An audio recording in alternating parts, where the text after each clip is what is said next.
Let me ask you something. Do your beliefs override who you are? This is for those people who always feel like they were meant for more, always feel like they're kind of like have these, I feel like these big ideas and they seem grandiose to other people, but they're like, I know that I was meant for this. Typically, that's your sense of trying to expand, but your beliefs are confining you to a box. One of the best ways to do this, I always call this a benchmarker.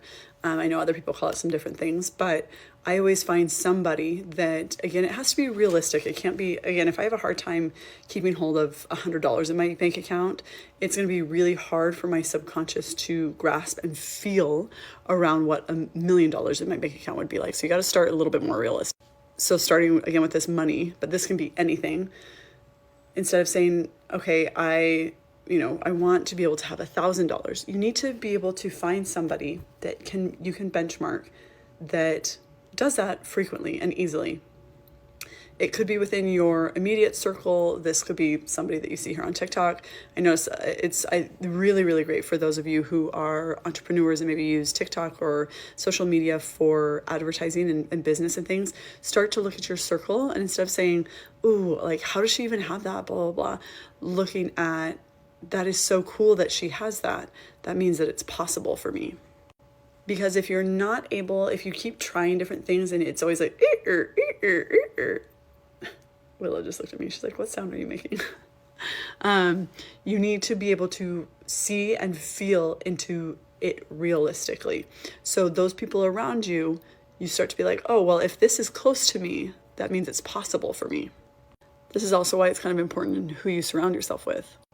But what you're going to do is you're going to create some benchmarks, whether it be money, love, it can be the way that they parent, it can be whatever you want.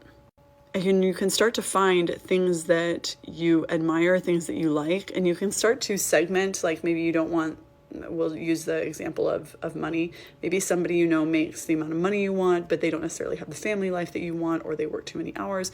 You're like, okay, I don't necessarily want that, but I love this part of their business or the way that they do this.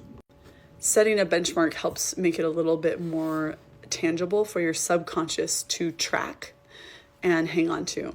Now, what will start to happen is then you also need to affirm these other beliefs into your system. So you need to have an energetic benchmark. You need to tap into that frequency. Then the second thing is you need to affirm it. So you can do this by using different affirmations, things like that. Maybe you use it during meditation. I especially like it when you first get up or when you first go to bed, when you have more access to the theta brainwave state. And then you're going to take action. Do something to move the momentum forward. Go ahead and click the follow button for more ways on how to change your reality.